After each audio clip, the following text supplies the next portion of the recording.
Marco, appreciate you getting on, dude. The Builders Call is special. I think it helps a ton of people out. I think highlighting, some of the things that you've done in the last 6, 7 months, working with us and doing what you're doing and building at a high level. So for those of you guys who don't know Marco, he started working with us probably maybe October, November of last year, Yeah, like that. probably like December. Yeah, Okay.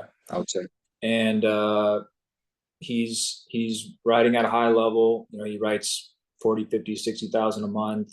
And his team has gone, really from zero to um, 500,000 in that short span of time from December till now.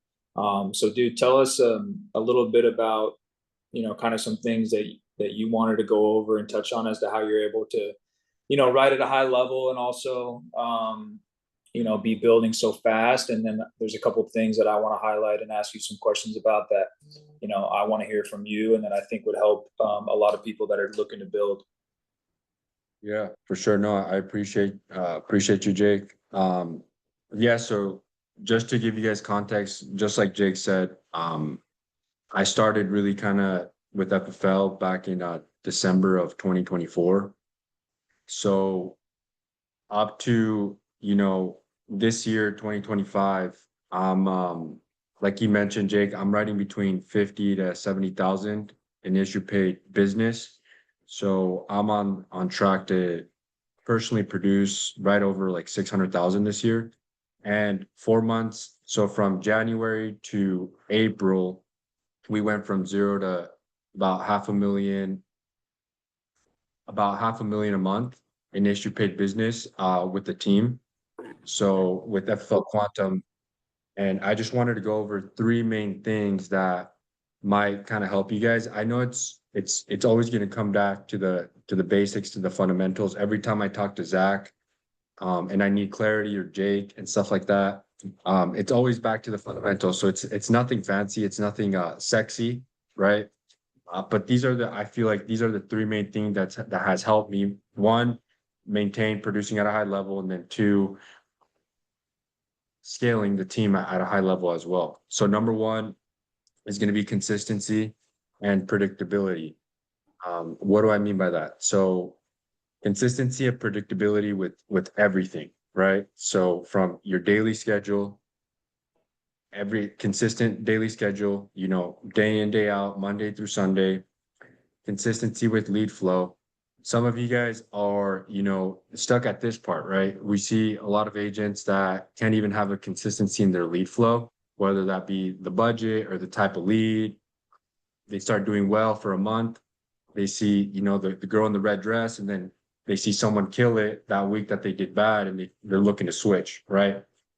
But in my opinion, like any lead type works, and any type, just decide, commit. But yeah, consistency with lead flow, consistency with daily schedule, and then just consistency with communication with the team, consistency with basically everything that you can imagine of, consistency on a daily basis.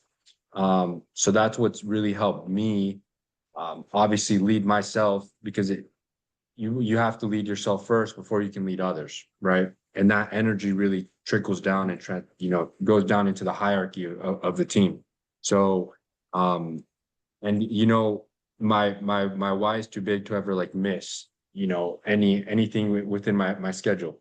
But so that's things I've at this point, I have, since I have a consistent lead flow and consistent lead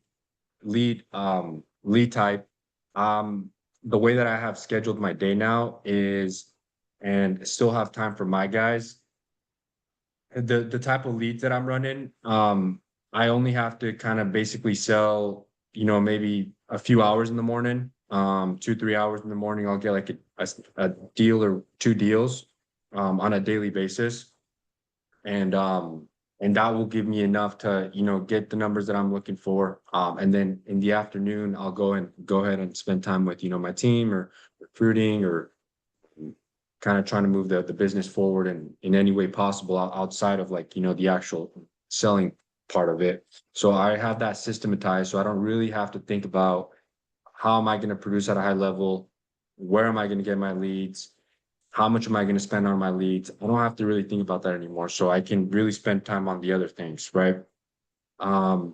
Number two, so that's number one, just consistency with everything, consistency with the daily schedule, consistency with lead type, lead flow. So that's number one. That's how helped me go from where I was at to where I'm at now. Two is leverage agency trainings and upline, right? What I mean by that is, and maybe some of you guys aren't as fortunate as me, but I am extremely fortunate that I have a great support system. My upline, Jake Wambaugh, without him, I would have not been able to scale to where I'm at now. I've leaned on him a lot to, train my guys, or maybe when I don't have time, he can, answer questions from them. Whatever it is, he's always there for me. So if you guys don't have that, I mean, get around people that maybe you can create a good support system, but it's super, super hard to scale without like a proper support system and to do everything yourself. So I was very fortunate with that. So if you guys don't have that, look for something like that. But yeah, Jake was like, hey, bro, like, I got you, dude. Like, I want you to continue to produce at a high level. Dude, if you guys need something, I'm here for you. Right. So without that support system, there's absolutely no way I would have been able to, scale the team so fast. Right. So that's the second thing, is like find a good support system if you guys don't have it. It's really hard to do it alone. And then two, leverage agency trainings, right? So we at, Legacy have a great, agency training curriculum. So then not all of it kind of like leans on me training my guys, right? So now they can hear from, me on Monday, Jake on Tuesday, Michael Malden on Wednesday, another top producer on Thursday, and then another top producer on Friday from, Legacy. And then we'll have like morning daily huddles. So 8:30 in the morning, we'll have a daily huddle where different top producer kind of does like role play, stuff like that. So number two is just like leverage agency trainings. Don't feel like you have to do everything on your own. And trust me, at the beginning, I thought I did have to do everything on my own, but it's just hard, right? It just requires too much energy. It's easier to leverage that when you can, because then when you create a community where it's very supportive, even though they're not your direct downlines, but it just kind of helps everyone overall, right? And you can really leverage that. So that's number two. Number three, and this really resonated with me when I went to the Scottsdale Sales Conference. It was something I really picked up, but it's being 1,000% bought into the business, right? So what does that mean, right? Being 1,000% bought in. So that Sean Mike talks about it all the time, but being 1,000% bought in is, showing up to the sales conferences, showing up to the Ignite events, showing up to conventions, showing up to Sean Mike's Millionaire Mastermind, showing up to the daily trainings on every single day as a leader, showing up to the daily huddles, right? Make sure that your team is seeing that you get in early, get out late out of, the office, that you're self-developing, that you're trying to, develop yourself. For me, that's what being 1,000% bought in is. The reason why I've seen some managers, and I don't know everything, right? I still have a lot of room to grow, but just from observing why some managers can't get their people to move, because that's what it is, right? Being a leader at the end of the day is being able to get your people to move, to produce on a consistent basis, for them to continue to evolve. How do you continue to kind of like get them to move, right? It's going to always start with you, right? So the world is just a reflection of who you are internally.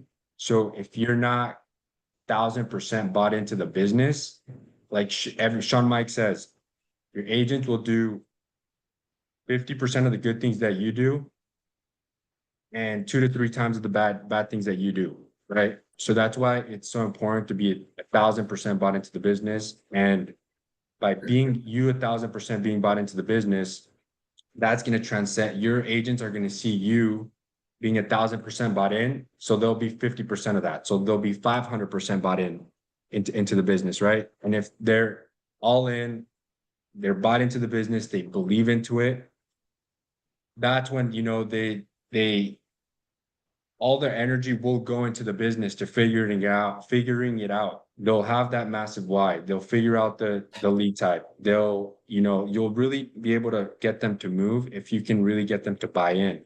So for me, three is just going to be as a leader being 1,000% bought in. Show up to everything, show up to the trainings, be consistent with showing up to all the events that FFL puts on, your trainings, your daily huddles. Make sure that they see you, you know, get into the office early, leave office late, self-develop. So just 1,000% bought in. I feel like that's what's really helped us, me and Jake, is because we're, you know, we're hyper focused and 1,000% bought into the business. So it just trickles down to the hierarchy. But those are the three main things that I feel like has helped me just kind of get to where I'm at now. That's awesome, dude. Well, I appreciate you sharing that. I think one thing that would be super helpful for a lot of people that are on the call, I know that as a company, we're looking to sell more IUL business, right? From a persistency standpoint, helps us a lot. I mean, last week you probably wrote what, 20 grand. One of those was a $12,000 deal. I mean, you're on the phone the same amount of time and you're selling a $12,000 deal, you know, versus being on the phone for, you know, the same amount of minutes or an hour or whatever it is to make, you know, a $1,200 AP conversion, right? So for you, when you started working with us, you came from and you were selling all mortgage. Okay. You were still selling at a high level, 40, 50 grand a month in mortgage. What are some actionable steps, advice for people that are looking to make a transition into selling some IUL business or just going all in on it? How did you make that transition? How long did it take you? And what did that look like for you, and what people can try to implement to do the same thing? Yeah. Yeah, dude, that's a great question. So maybe it's not going to be the best answer, Jake, but I would say it's going to be hard to figure out on your own, obviously, right? So find someone that has written IULs at a very high level. For me, it was Jake, right? Jake wrote 730,000 last year in IULs on his personal pen. That's another reason why I was very attracted to working with him, is because of that. But I would be lying to you if that wasn't 50% of the equation, is just getting myself around people that have produced at a high level doing IULs, right? Because maybe a lot of the reason why a lot of you guys can't figure them out, or they're scary for you, or whatever it is, right? Is that there is a proper strategy to run them, right? To get paid fast, to, you know, keep them on the books, you know, because we've developed a great strategy that has allowed us to, you know, one, right at a high level, but for it to be like extremely sustainable and scalable as well for new agents coming in. And you had actually, you know, developed that strategy, Jake. So I learned a lot of my kind of like my the IUL stuff from you, but that'd be the number one tip. It would just be like get around someone that has produced at a high level and has developed a strategy that works, that's, you know, scalable and sustainable for new agents. Because that's going to be the most important part, right? Maybe like you, Jake, will, you know, regardless of the lead type, you're going to write at a very high level. Doesn't matter, right? But new agents, not every agent's going to be like that, right? So it's just developing a strategy that is going to be sustainable and scalable for new agents to come in, learn it pretty quick, get paid fast, and then you're on to the next one. So yeah, that's my number one tip. Get around someone that has written IULs at a very high level. And I think another thing too with you know, you building, I think that's helped. I mean, you can speak to it, but just the structure and schedule of you know, selling IUL business, you're not quite, it's a different model, right? You're not on the phone, making 400 or 500 dollars, maybe similar to how you were with mortgage. It's more Yeah. so, you, like you said, you prioritize your lead flow, your leads come in, you get business sold 10, 15, 20,000 on the week. And then in the afternoons or whatever, you're freed up and you're actually able to put time into other people and grow your business while still being able to produce at a high level. I think just the case size alone can allow you to do that. Still write 10, 15, 20 grand a week, but then, be freed up to help other people develop, in your business. Yeah. Mm-hmm. So I think the second question that I have for you, and then we can open it up to the audience.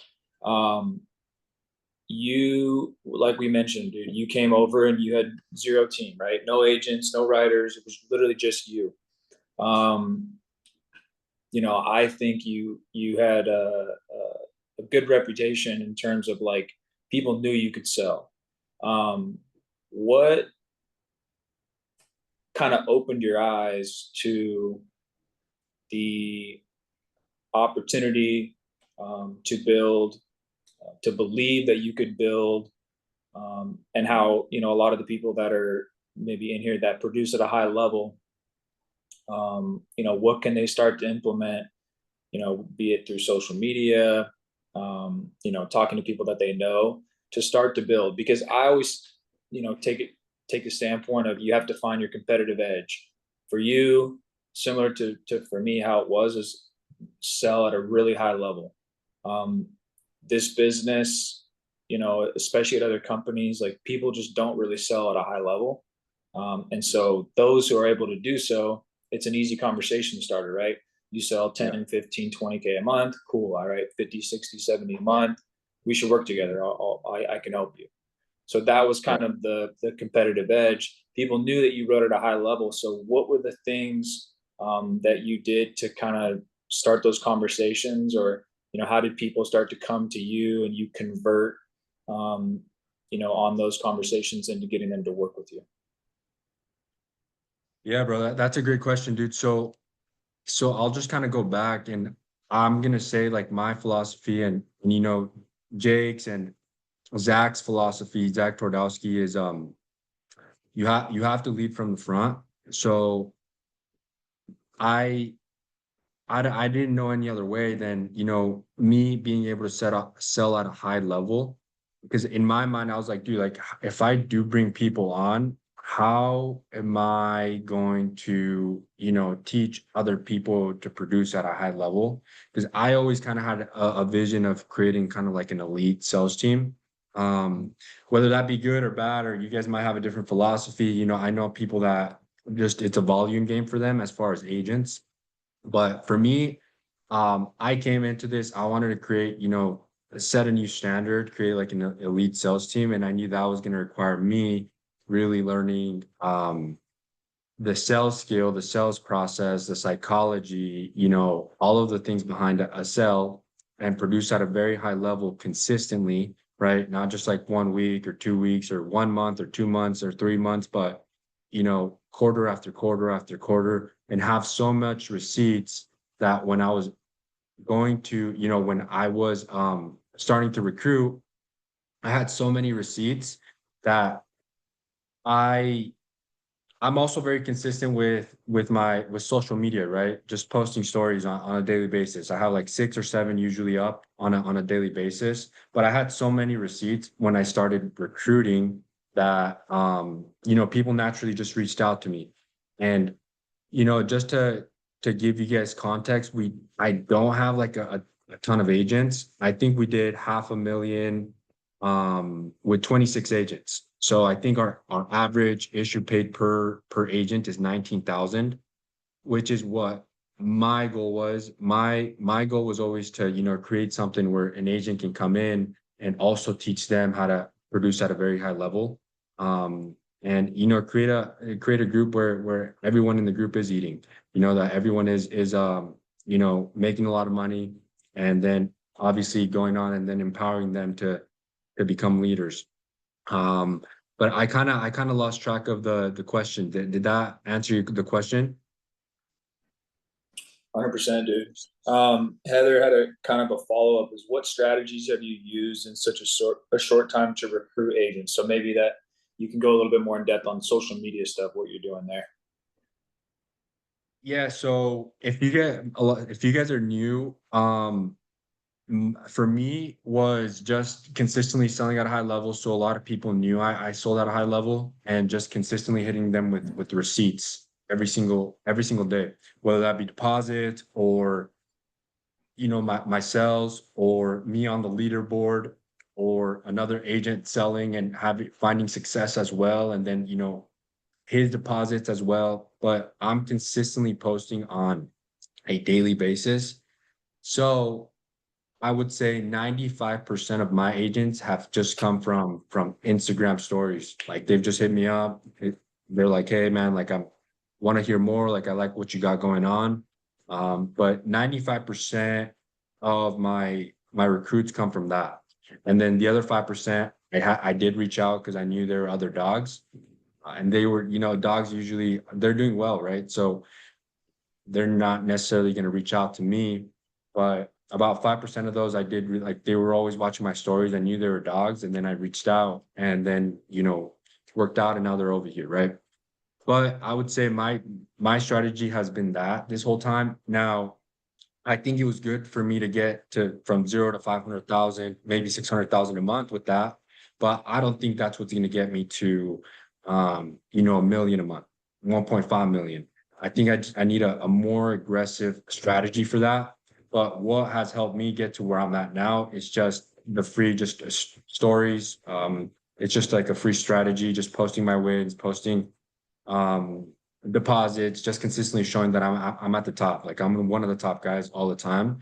So then they eventually they get tired, right? So and it takes time, right? It takes time to for people to start reaching out. So that's why you have to be consistent on a daily basis. It might not happen in the first month or 2 months, in 3 months, in 4 months, but in 5 months they'll start reaching out. In 6 months they'll start reaching out. And it just takes, a certain agent or person to have like one bad day at their job or at their other IMO or their other agency and to finally, like reach out.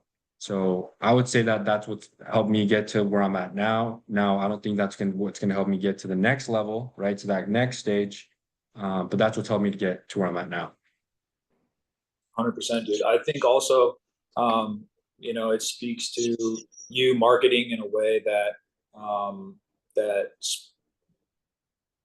drew you to working with us, right? Like we spoke, I think originally, like it probably took 9 months from the time that we first spoke to the time that you started working with us, but it was the same thing for you. It was just dripping every day, every week, you seeing results, you seeing wins, and you getting to kind of that point that you mentioned.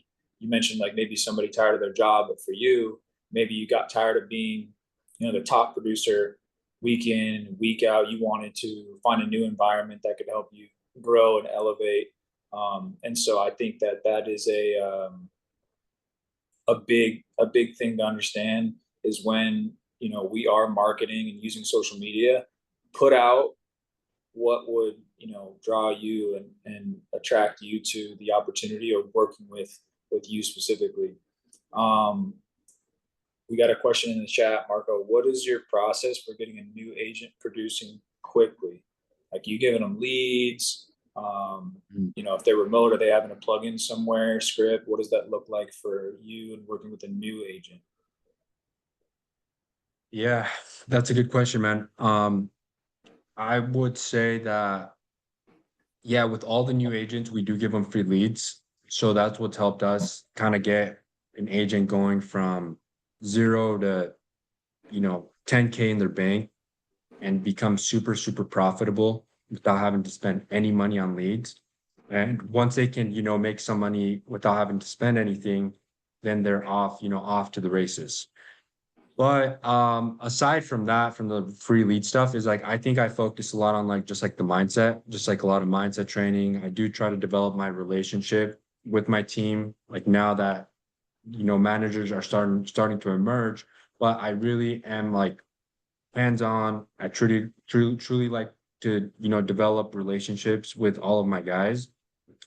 And that's what also like has helped them to move. And I think that's why I don't haven't needed as much people to do as much as we do, is because I really harp on the mindset. I train on the mindset.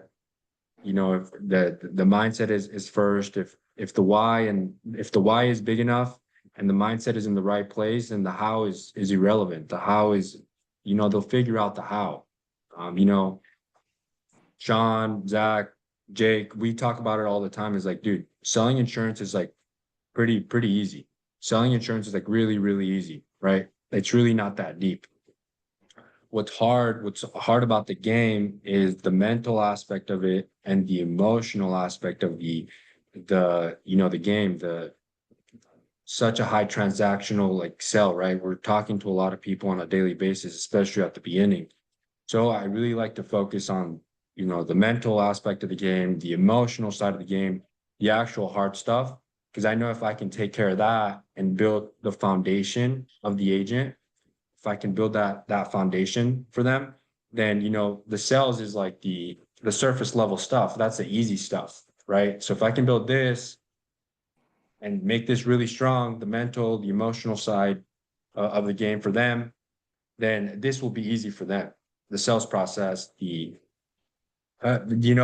actual like skill of the sales is super easy of selling life insurance. So that's where I focus more of my attention for new agents as well. So I think that's what kind of help.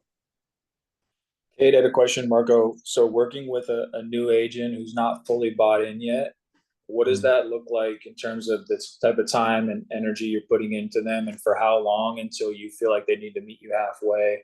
Like, are you kind of giving them a week and then just kind of let me know when you want to take it seriously, or how do you work with those folks?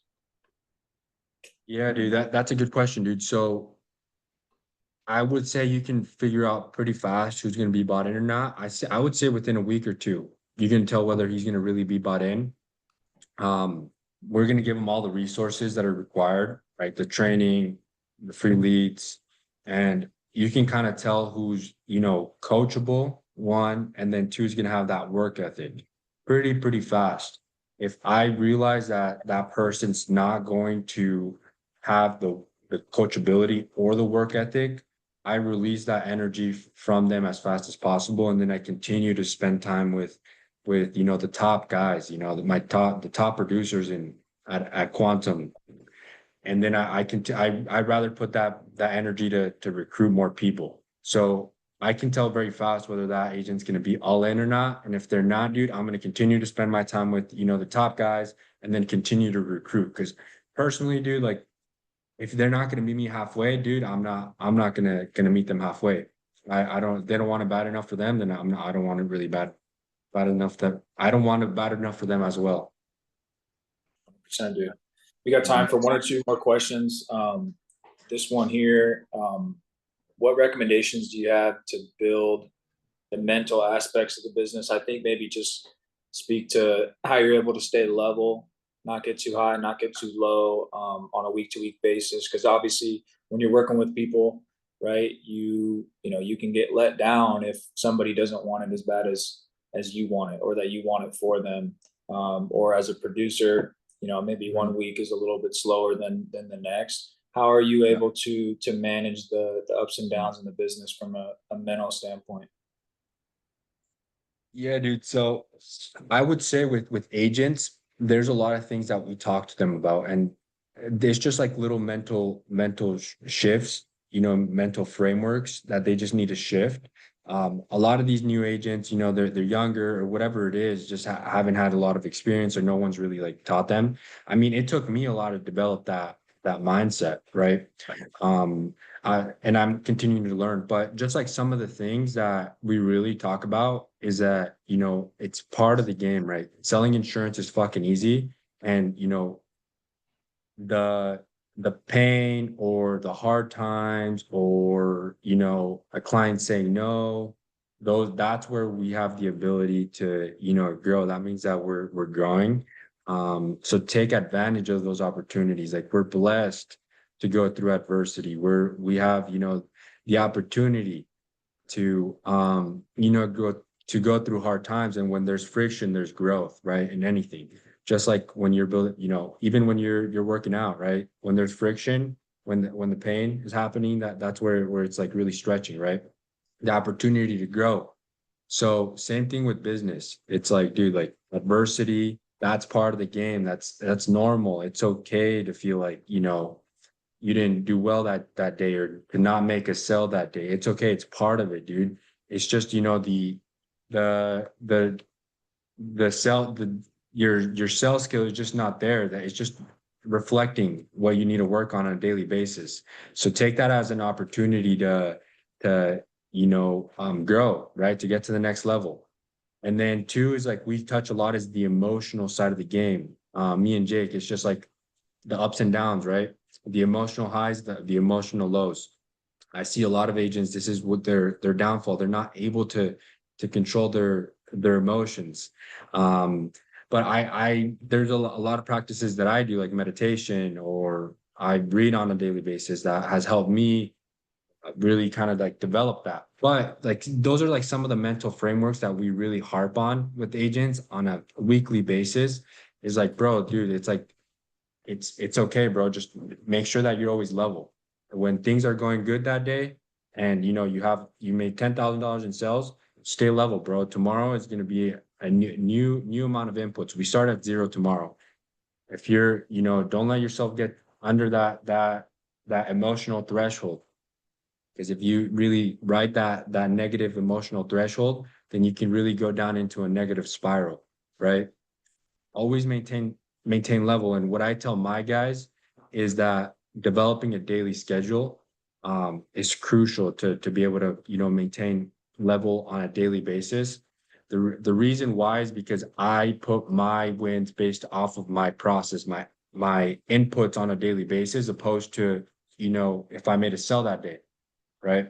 So my wins are just based off of the like my daily schedule. If I do this, and this, I won the day, right? Whether I make a sell or not, that's I did everything I could on these things. And if I didn't make a sell that day, that's okay. Next day, I know I'm gonna be due, right? So just like a lot of those like little mental frameworks is like we really work on our guys on a group setting, on a one-on-one setting, on you know if they're going through a hard time, you know, mentally that day, then we'll talk to them. So just stuff like that. It's really crucial. I love it, man. Well, I appreciate you very much, and it's been awesome to work with you, dude, and see you crush it. So thank you for your time, you know, this morning, and I uh, I look forward to the rest of the year, bro. Crushing it with you. Sounds good, bro. Appreciate you guys. All right, man.